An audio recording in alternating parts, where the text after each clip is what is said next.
Shalom Bapak Ibu, puji Tuhan. Saya sangat bersuka cita, bersyukur, berterima kasih karena anugerah dan kemurahan Tuhan. Kembali saya menjumpai Bapak Ibu saudara-saudara sekalian dalam channel ini. Dan di saat ini saya tidak akan menyampaikan firman Tuhan seperti biasanya, tapi saya akan menunjukkan kepada Bapak Ibu saudara-saudara sekalian ya tentang sebuah kesaksian yang sangat luar biasa, sebuah kesaksian yang sangat menginspirasi, bahkan sangat mengedukasi banyak orang yang mendengarnya, yaitu kesaksian tentang pertobatan daripada seorang kiai asal Makassar. Ya, dia meninggalkan keyakinannya yang lama dan menemukan keyakinannya yang baru ya di dalam Tuhan Yesus Kristus. Bapak Ibu, Pak Kiai ini murtad meninggalkan agamanya yang lama atau keyakinannya yang lama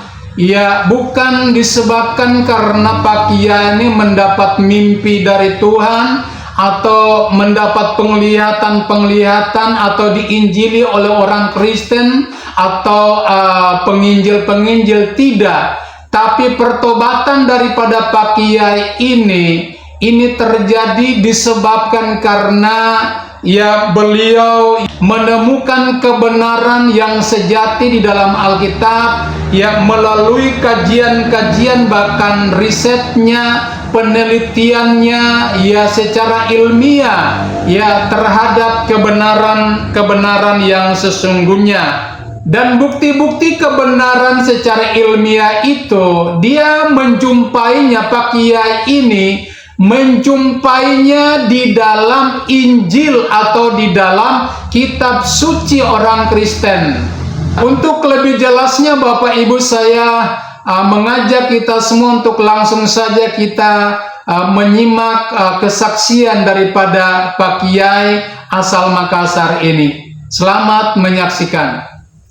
Pernah saya sampai kepada ayat itu karena saya meneliti Al-Quran ini bukan setengah-setengah, ini dari ayat per ayat, dari surat per surat. Itu saya teliti dengan 12 disiplin ilmu pengetahuan, lengkap dengan metodologi tafsirnya. Ketika saya sampai kepada surat Ali Imran ayat 45 yang berbunyi Bismillahirrahmanirrahim, wa idh qalatil malaikatu ya Maryam innallaha yubashshiruki bikalimatin minhu ismuhul masihu Isa bin Maryam. Perhatikan, ismuhul masihu Isa bin Maryam wajihan fid dunya wal akhirati wa minal muqarrabin. Al-Quran surat Ali Imran ayat 45 halaman sebelah kanan baris ketiga dari bawah. Banyak yang kira bahwa saya ini adalah orang yang sudah Kristen dari kecil, yang mempelajari Islamologi lalu menyesatkan orang. Enggak, saya Muslim dulunya. Dulu bukan sekarang, dulu saya santri. Sebagai bukti bahwa saya dulunya seorang Muslim, saya akan membacakan sebuah hadis rukun Islam dan rukun iman yang mana orang Muslim pun tidak hafal. Banyak yang nggak hafal, maaf. Suatu ketika Jibril datang menghadap kepada Rasulullah, ya Rasulullah, akhbirni anil Islam, ajarkan kepadaku apa itu Islam. Maka Nabi mengatakan, al-Islamu antashhadu an la ilaha illallah wa anna Muhammadar Rasulullah, iqamis salah wa ita'iz zakah, saumur ramadana, hajjal baiti man istata'a ilaihi sabila. Ini hadis tentang rukun Islam. Adapun rukun iman, antu'minuna billahi wa malaikatihi wa kutubihi wa rusulihi wal yaumil akhir wa tu'minuna bil qadari khairihi wa syarrihi. Ini bukti bahwa saya bukan Muslim abal-abal dulunya, teman-teman. Dan saya perkenalkan, nama baptis saya Daniel. Ini nama saya. Saya lahir di Makassar 10 September tahun 1998. Saya asli orang Makassar. Jadi saya itu, teman-teman, saya dididik dari keluarga yang sangat kental keislamannya. Kakek saya seorang guru ngaji, seorang imam besar di salah satu masjid yang tidak perlu saya sebutkan di Makassar, karena kalau orang tahu masjid itu orang bakal tahu siapa kakek saya. Jadi teman-teman sekalian, saya itu untuk sekedar mengetahui bahwa di tahun 2007 saya udah nggak punya orang tua. Saya diambil anak angkat sama salah seorang kiai, atau kalau di Makassar itu disebutnya Gurutta atau Andri Gurutta di Makassar itu. Diambil sebagai seorang anak dan saya disekolahkan di salah satu pesantren yang dinaungi oleh beliau, baik itu di Sanawiyah sampai ke Aliyah. Kemudian setahun itu mengabdi. Jadi 7 tahun saya di pondok. Kalau nggak percaya teman-teman bisa tes saya ilmu nahwu, ya, ilmu sorof boleh, ilmu mantik juga boleh. Mau disuruh menghafalkan Nadham Alfiyah Ibnu Malik boleh, atau kitab-kitab standar akidahnya orang Islam yang di pondok-pondok itu, kitab Aqidatul Awam boleh, itu bisa.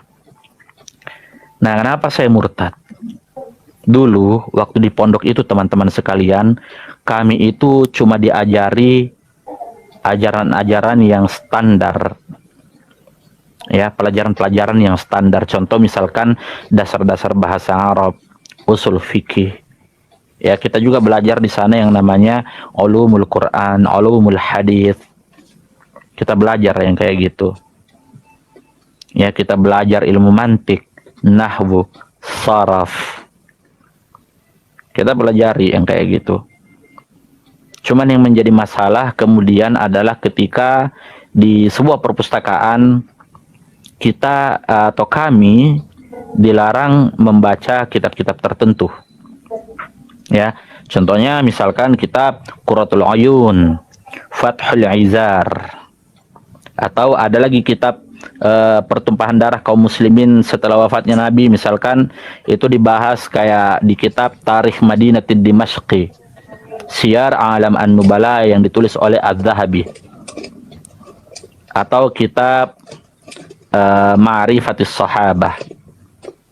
Kami belajar dulu yang kayak gitu. Cuman ya itulah, ada beberapa halaman yang kita dilarang untuk membaca, dan katanya nanti baru kalian baca ketika kalian sudah melanjutkan pendidikan yang lebih tinggi. Walhasil sempat saya dapat beasiswa untuk melanjutkan kuliah di Kairo, Al-Azhar, Universitas Al-Azhar, Kairo, Mesir. Cuman ada beberapa persyaratan yang tidak bisa saya penuhi secara administratif karena ada konflik keluarga pada saat itu. Ya, nggak jadi berangkat, dan saya melanjutkan pendidikan saya di salah satu kota yang pastinya bukan di Makassar, salah satu perguruan tinggi Islam. Saya Fakultas Usuluddin, jurusan ilmu hadis. Sampai sekarang saya masih kuliah dan sekarang sudah semester akhir. Ya, saya nggak perlu sebutkan di mana kotanya dan apa kampusnya. Yang pasti saya sekarang Fakultas Usuluddin, saya lagi skripsi sekarang. Gitu teman-teman ya. Oke, next saya lanjut. Awal mula kecurigaan saya itu tentang mau membaca beberapa kitab yang dulunya saya nggak boleh baca. Ya, misalkan ada juga kitab yang boleh kita baca, tapi pada bab tertentu nggak boleh kita baca. Contoh misalkan kitab Sahih Muslim atau kitab Sahih Al-Bukhari. Kami diajarkan di pondok, tapi pada bab tertentu kami tidak boleh membaca atau tidak boleh diajarkan itu. Ada juga kitab syarah, teman-teman. Misalkan syarahnya Sahih Al-Bukhari itu yang paling terkenal atau yang paling mutabar atau yang paling otoritatif, ada namanya kitab Fathul Bari Bisyarhi Sahihul Bukhari. Jadi karena namanya kita di kampus ini namanya mahasiswa itu bebas keluar masuk perpustakaan, kita baca apa yang kita mau baca. Karena fakultas saya adalah Fakultas Usuluddin dan saya bergelut di bidang ilmu hadis, saya membaca tentunya kitab-kitab hadis, dan ada banyak. Jadi kitab-kitab hadis yang saya baca itu kitab yang gundul, bukan yang gondrong, bukan kitab terjemahan, teman-teman. Jadi saya nggak bisa ditipu kalau pakai terjemahan. Dan memang saya anti membaca terjemahan. Karena kalau kita berbicara terjemahan, kita banyak ditipu. Termasuk orang-orang Depak juga nggak becus dalam menerjemahkan Al-Quran. Makanya saya anti, betul itu kalau bicara terjemahan. Jadi saya buka kitab-kitab aslinya, dan ternyata ada banyak riwayat yang saya temukan yang mengindikasikan bahwa, tapi saya belum mengklaim ya. Saya bilang waktu itu, jangan-jangan apa yang saya yakini ini tidak benar. Ya, saya memulai sebuah riset pada saat itu, tentunya berdasarkan disiplin ilmu yang saya pelajari. Misalkan ketika saya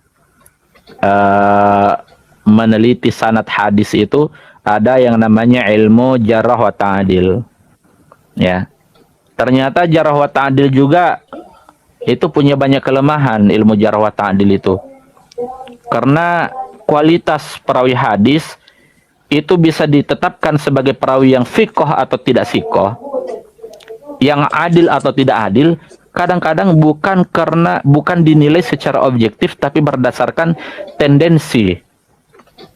Kadang beda mazhab dikit, langsung ini tidak sikoh ini perawinya, ini nggak bisa dipercaya, ini batil.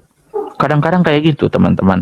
Disitulah saya kembangkan penelitian saya. Akhirnya saya keluar dari beberapa metodologi yang selama ini saya anggap sebagai sebuah doktrin seperti ilmu jarh wa ta'dil. Saya menggunakan metodologi penelitian barat untuk melacak sejarah. Ada yang namanya historiografi. Nah, jadi semua disiplin ilmu ini saya gabungkan metodologi penelitiannya Timur Tengah dengan metodologi penelitian Barat, bahkan metode-metode yang sering digunakan oleh kesarjanaan Muslim Barat itu juga saya gunakan, dan walhasil semua itu mengantarkan saya untuk menjadi seorang yang murtad secara sukarela. Saya murtad secara merdeka, enggak merdeka sih, karena saya juga ada tekanan kalau ketahuan, karena sekarang kan masih sembunyi saya. Orang belum tahu kalau saya murtad. Saya kasih contoh misalkan ada riwayat tentang misalkan ada ayat yang berbunyi kayak gini. Di dalam Al-Quran dikatakan bahwa inna nahnu nazzalna dzikra wa inna lahu lahafizun. Kami menurunkan Al-Quran, kami pula yang menjaga. Tapi fakta yang tertulis di dalam kitab-kitab hadis bahwa Al-Quran ternyata tidak terjaga. Ada ayat yang diturunkan menyusui pria dewasa 10 kali, lalu didiskon atau dinasah, dibatalkan hukum itu menjadi 5 kali, dan ketika wafatnya Nabi itu masih dibaca, dan hari ini tidak terbaca. Artinya klaim bahwa Al-Quran itu dijaga tidak bisa kita memvalidasi secara akademis, secara ilmiah. Apalagi kalau kita menggunakan kajian bedah pustaka, itu nggak bisa terkonfirmasi, teman-teman, karena nggak sesuai fakta. Itu satu. Terus belum lagi riwayat-riwayat tentang ini kebetulan yang saya teliti adalah riwayat-riwayat dari ulama-ulama Ahlus Sunnah wal Jamaah. Karena Ahlus Sunnah wal Jamaah ini adalah mazhab yang terbesar dan yang paling otoritatif di seluruh dunia. Dan saya juga adalah seorang Ahlus Sunnah waktu itu. Otomatis yang saya teliti adalah kitab-kitab Ahlus Sunnah, karena itulah yang paling terkenal. Di riwayat-riwayat Ahlus Sunnah wal Jamaah banyak menggambarkan akhlak Nabi yang, maaf ya, saya nggak bilang bahwa akhlak Nabi ini buruk, tapi kitab-kitab itu menggambarkan akhlak Nabi buruk. Buruk banget. Disuruh nikah sampai 4 kali, ternyata dalam riwayat itu istrinya 11 orang. Untuk seluruh kaum muslimin dan muslimat, mukmin wal mukminat yang mendengarkan kesaksian saya, sebelumnya saya minta maaf, saya tidak menista di sini. Saya nggak menista, tapi saya berbicara secara ilmiah berdasarkan penelitian saya. Saya meneliti. Saya murtad karena saya meneliti, bukan karena mimpi. Mimpi didatangi Bunda Maria lah, Tuhan Yesus lah, no. Meskipun pernah itu terjadi, tapi saya nggak bisa kayak gitu. Saya harus menguji. Oke, saya kembali. Tadi yang saya sebutkan itu hanyalah contoh. Contoh misalkan dalam surat An-Nisa dikatakan fankihu ma tawbalakum minan nisa'i mathna wa thulatha wa ruba' wa in khiftum alla ta'dilu fawahidatan sadaqallahul azim. Saya melihat bahwa ada beberapa riwayat yang menunjukkan istri Nabi itu bukan 2, bukan 3, bukan 4, tapi 11. Dan ini tercatat di dalam kitab standar kutubus sittah yang paling muktabar, yaitu kitab Sahih Al-Bukhari yang ditulis oleh Abu Abdullah Muhammad bin Ismail Al-Bukhari. Ini enggak logik. Sedangkan kita diperintahkan untuk ati Allah, taat kepada Allah. Tapi yang dijadikan sebagai uswatun hasanah wal qudwah ternyata tidak taat kepada Tuhannya. Jadi pada saat itu, ingat bukan sekarang, pada saat itu saya berpikir agama macam apa ini? Agama macam apa ini? Itu satu. Kitab sucinya tidak terjaga, bisa hilang dimakan kambing dan tidak ada sekarang. Contoh misalkan di dalam Sahih Sunan Ibnu Majah telah turun ayat tentang menyusui pria dewasa 10 kali, ayat tentang rajam lalu hilang dimakan kambing. Apa-apaan ini? Sebagai seorang akademisi, sebagai seorang intelektual, sebagai seseorang yang mempertuhankan akal, mempertuhankan ilmu pengetahuan pada saat itu, bukan sekarang, pada saat itu saya mentuhankan ilmu pengetahuan. Itu nggak akan bisa saya terima.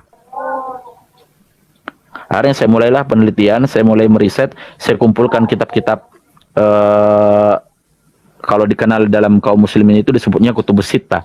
Saya kumpulkan semua itu, semua sumber, baik sumber primer maupun sumber sekunder, semua saya kumpulkan lalu saya riset di situ.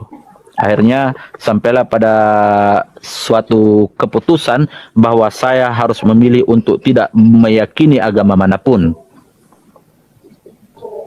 Selama 1 tahun saya menjadi seorang ateis. Di dalam keateisan saya tidak berhenti. Saya tetap melanjutkan penelitian saya, riset saya. Akhirnya suatu ketika teman-teman, kejadian itu saya mulai menjadi ateis itu di semester 2. Ya, semester 3 dan semester, ya, jadi masuk semester 3 sampai semester 4 udah jadi ateis di situ. Jadi saya murtad di situ, tapi belum menganut agama apapun. Belum, masih jauh. Panjang perjalanan saya di situ, teman-teman. Ya. Akhirnya saya didatangi oleh orang yang dekat banget sama saya, bukan pacar ya, karena laki-laki. Dekat banget sama saya. Dia suruh saya untuk kembali meriset agar kembali kepada Al-Qur'an. Ya, kembali kepada Al-Qur'an. Baik, saya kembali meriset Al-Qur'an.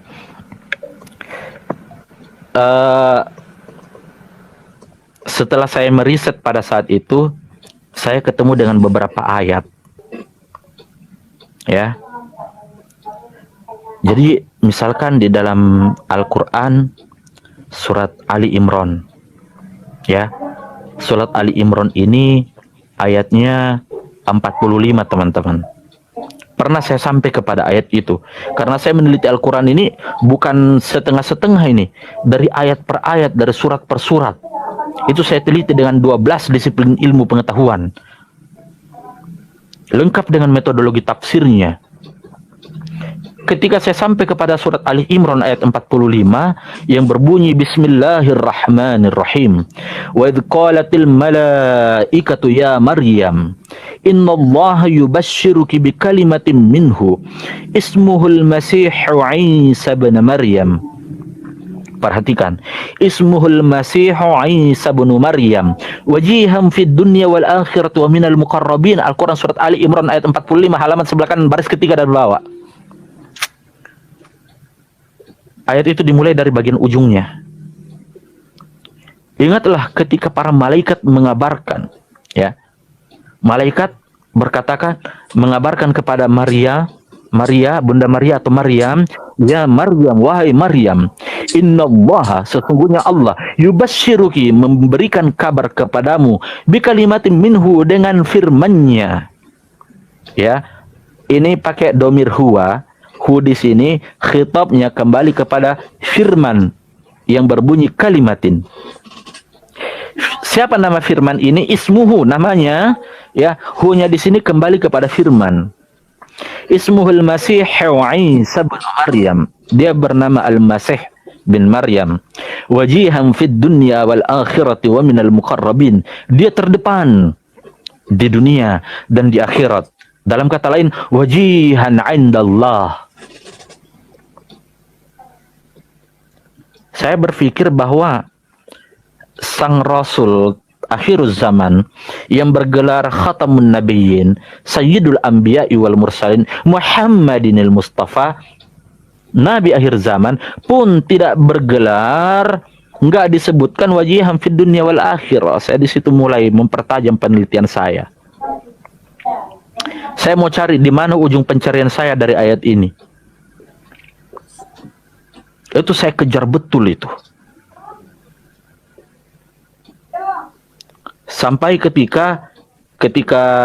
sampai pada suatu ketika saya sampai kepada Al-Qur'an surat Al-Maidah ayat 44. Ini beruntun ini.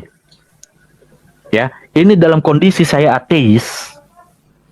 Saya berdoa, Tuhan, kalau memang kau ada, tunjukkan siapa kamu. Tapi tunjukkan jangan dalam keadaan halu. Saya nggak mau kau nongol dalam mimpi. Saya bilang gitu sama Tuhan. Tuhan, kalau memang kamu ada, tunjukkan siapa kau. Tapi jangan muncul dalam mimpi. Karena kalau kau muncul dalam mimpi, saya tuduh kau sebagai setan. Meskipun kau mengaku sebagai Allah, kau mengaku sebagai Muhammad, kau mengaku sebagai Tuhan Yesus, sebagai Buddha, sebagai Bunda Maria, kau datang sebagai Siddhartha Gautama, akan saya teriaki kau setan kalau kau datang dalam mimpi. Jangan kau datang dalam mimpi. Kau muncul dalam wujud interpretasi tafsir, muncullah dalam wujud interpretasi penelitian, muncullah secara ilmiah. Itu doa saya kepada Tuhan. Akhirnya saya sampai kepada Al-Quran, surat Al-Maidah ayat 44. Bismillahirrahmanirrahim. Inna anzalnahu at-taurata fiha hudaw wa nur. يحكم بها النبيون الذين أسلموا للذين هادوا والربانيون والأحبار بما استحفظوا من كتاب الله وكانوا عليه شهداء فلا تخشوا الناس واخشوني ولا تشتروا بآياتي ثمنا قليلا ومن لم يحكم بما أنزل الله فأولئك هم الكافرون. Sungguh kami yang menurunkan perjanjian lama, yaitu Taurah. Taurah di sini yang ditulis. Ya, tapi Taurah itu kan perjanjian lama. Jadi saya menginterpretasikan sebagai perjanjian lama. Inna anzalnahu Taurah, Taurah bimana perjanjian lama. Ya. Itu. Fiha, kepadanya hudaw wa nur, terdapat petunjuk dan cahaya. Yahkumu bihan nabiyyuna alladhina aslamu lilladhina hadu warrabbaniyuna wal ahbar. Ya, yang dengan kitab itu para nabi pada saat itu di masa perjanjian lama berserah diri kepada Allah, memberi putusan atas perkara orang Yahudi. Demikian juga para rabi Yahudi dan para pendeta mereka. Perhatikan, kenapa para rabi dan para pendeta? Bimastuhfizu min kitabillah wa kanu alaihi syuhada.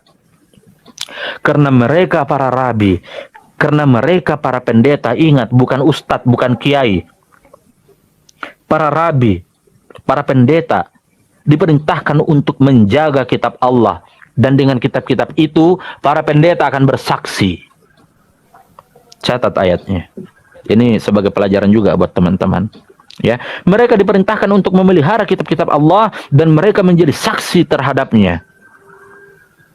Karena itu, jangan takut kepada manusia, takutlah kepadaku. Jangan kamu jual ayat-ayatku dengan harga murah. Oleh karena itu, teman-teman sekalian, di kalimat terakhirnya berbunyi, wa man lam yahkum, barang siapa yang tidak berhukum, ya, wa man lam yahkum bima anzalallah, dengan apa yang diturunkan Allah. Dalam konteks ayat ini adalah perjanjian lama. Faulaika humul kafirun. Kalian kalau nggak beriman kepada perjanjian lama, kalian kafir. Itu. Perhatikan itu, teman-teman. Ya. Lalu saya sampai kepada ayat selanjutnya teman-teman, yaitu di ayat 46 surat Al-Maidah. Perhatikan baik-baik.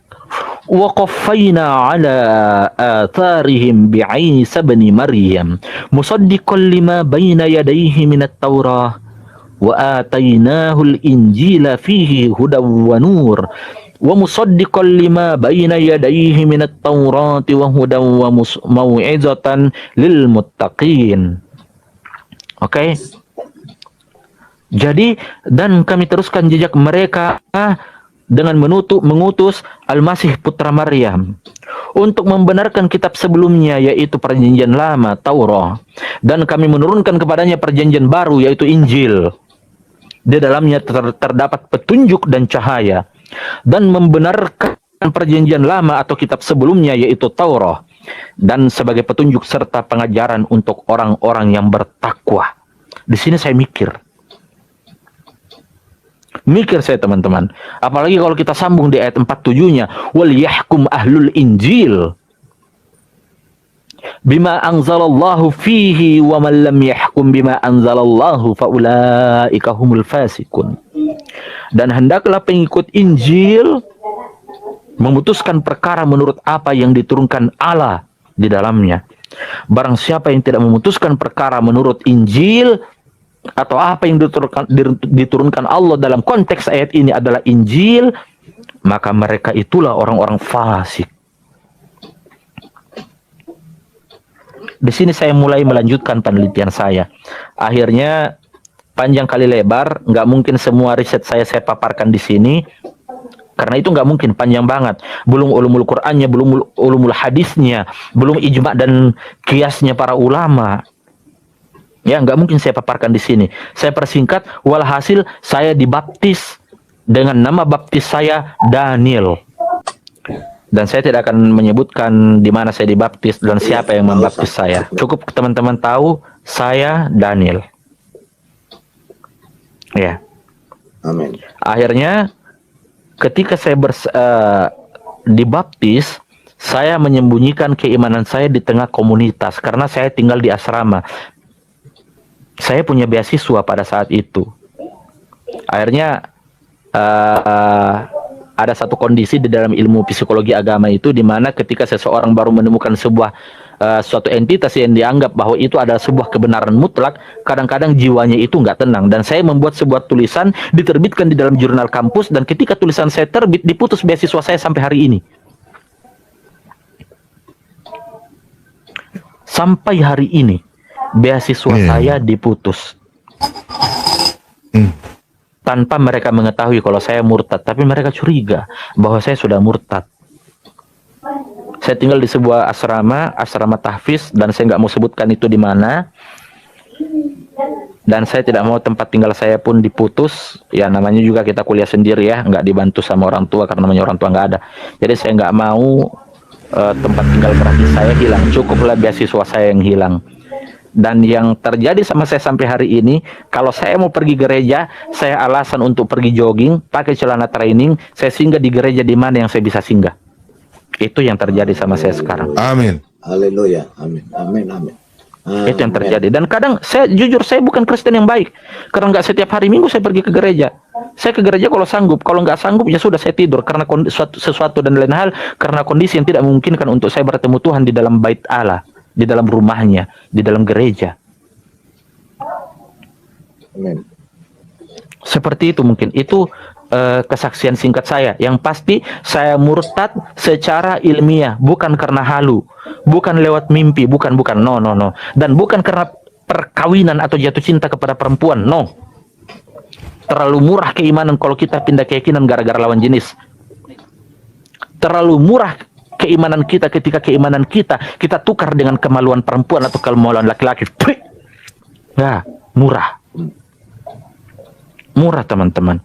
Kalian kalau ada yang mau mualaflah secara ilmiah, dan kalian yang mau murtad secara ilmiah, jangan karena selangkangan. Ya, karena banyak Pak Bom. Ini realitas yang terjadi. Amin, betul. Lalu dia membuat kesaksian bohong, ketemu Muhammad lah, ketemu inilah itulah. Hai, saya yang pernah ketemu yang namanya Nabi Muhammad dalam mimpi, saya yang pernah ketemu dengan namanya Tuhan Yesus dalam mimpi, belum tentu saya mau bersaksi di depan umum. Karena saya akademisi, saya mahasiswa. Apalagi sekarang mahasiswa semester akhir. Saya lagi menyusun skripsi. Saya lah mahasiswa yang dipersulit skripsinya sampai hari ini. Karena diindikasi bahwa saya murtad, meskipun mereka belum punya bukti bahwa saya murtad. Hanya karena secarik tulisan saya yang muncul di jurnal kampus yang mengkritisi Al-Quran dan hadis, beasiswaku diputus dan saya dicurigai murtad. Padahal memang saya murtad sih sebenarnya. Waktu saya ateis, saya sudah pernah berdialog kepada beberapa pakar seperti profesor guru-guru saya, dan saya juga berdialog kepada teman-teman baik di media sosial maupun tidak. Tapi apa yang terjadi ketika saya mendiskusikan tentang takhrij hadis, saya dituduh pertama, saya dituduh liberal. Padahal saya ateis.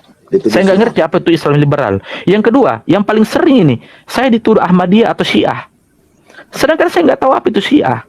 Tapi orang-orang menyebut saya Syiah. Padahal waktu itu saya ateis. Sampai hari ini ketika saya berbicara masih ada aja yang komen, oh itu Syiah itu. Saya nggak tahu apa itu Syiah. Syiah nabinya Muhammad, dan tiap hari saya mencaci secara ilmiah sosok yang disebut nabi tersebut. Ilmiah ya, ingat. Ilmiah, garis bawahi. Jangan sampai saya kena delik lagi. Dan saya katakan sama teman-teman, mulai dari mimbar channel yang diberkati Tuhan ini, dari mimbar TikTok yang diberkahi oleh Tuhan ini, saya katakan kepada teman-teman semua, saya siap untuk kembali menjadi mu'alaf. Saya siap. Dengan catatan satu, kalahkan saya dalam perdebatan. Terakhir saya mau sampaikan, silakan nanti kalau ada yang mau bertanya. Terakhir saya mau sampaikan bahwa apa yang saya lakukan selama ini itu hanyalah bentuk edukasi. Saya bukan mencaci. Amin. Ya, saya bukan mencaci, tapi saya hanya berbicara terkait masalah apa yang saya dapatkan di dalam penelitian saya. Ketika saya menginjili, tentunya saya menginjili bukan asal menginjili, tapi saya menginjili dengan cinta, bukan dengan kebencian. Sebagaimana yang dijelaskan di dalam 1 Korintus 16 ayat 14, lakukanlah segalanya dengan cinta. Amin. Seperti itu teman-teman. Amin. Di dalam 1 Korintus 13 ayat 8, kasih tidak berkesudahan, nubuat akan berakhir, bahasa roh akan berhenti, pengetahuan akan tetap lenyap. Haleluya, amin. Amin. Jadi seperti itu teman-teman. Jadi ini kesaksian singkat saya, dan saya minta maaf ketika ada teman-teman yang berharap bahwa saya memberikan kesaksian bermimpi dengan Bunda Maria atau Tuhan Yesus. Maaf, mimpi-mimpi seperti itu tidak akan saya ceritakan di depan umum, karena tidak ada satupun alat untuk memvalidasi secara ilmiah dan secara akademis. Terima kasih, shalom. Bapak Ibu Saudara-saudara, sesuai dengan pemaparan yang disampaikan oleh Pak Kiai ini, ya, membuktikan bahwa kebenaran itu tidak ada di tempat lain. Ya, kebenaran yang hakiki, kebenaran yang sesungguhnya itu ya hanya terdapat di dalam Tuhan Yesus Kristus. Dan ini merupakan sebuah kegenapan daripada ucapan atau perkataan daripada Tuhan Yesus Kristus ketika dia masih berada di dalam dunia ini. Dan ucapannya itu terbukti, Bapak Ibu Saudara-saudara, bahwa kebenaran itu ya cepat atau lambat pasti jadi kenyataan. Dan itu sebabnya kita melihat ya di dalam kitab Yohanes pasal yang ke-12 ayat yang ke-32, demikian firman Tuhan. Dan aku di sini bicara tentang Yesus, apabila aku ditinggikan dari bumi, aku akan menarik semua orang datang kepadaku. Jadi saudara-saudara, firman ini sementara tergenapi ya di atas muka bumi ini. Setiap orang yang sudah dikaruniakan, yang sudah dianugerahkan, yang sudah diberikan oleh Bapa kepada Yesus, maka semua akan datang kepada Yesus. Itulah bukti atau kenyataan daripada firman ini. Dan kalau kita melihat Bapak Ibu Saudara-saudara, bukan saja yang dialami oleh Pak Kiai, ada banyak orang ya yang mengalami perjumpaan dengan Tuhan Yesus Kristus dengan cara yang berbeda-beda. cara Tuhan memanggil seseorang untuk percaya kepadanya itu tidak sama. Ada yang dipanggil melalui mimpi, ada yang dipanggil melalui penglihatan, bahkan juga ada yang dipanggil melalui orang-orang Kristen, kesaksian-kesaksian Kristen, bahkan ada yang dipanggil melalui pembacaan kitab suci atau ayat-ayat firman Tuhan. Itu adalah bukti dan kenyataan. Dan biar apa yang disampaikan oleh Pak Kiai ini boleh membawa edukasi kepada kita, membawa semangat spirit yang baru bagi kita untuk kita tetap maju di dalam Tuhan. Bapak Ibu saudara-saudara, mari dukung channel ini supaya channel ini boleh berkembang dan boleh menjangkau banyak orang, dan banyak orang lebih lagi percaya kepada Tuhan Yesus Kristus. Amin buat kesaksian ini, dan shalom.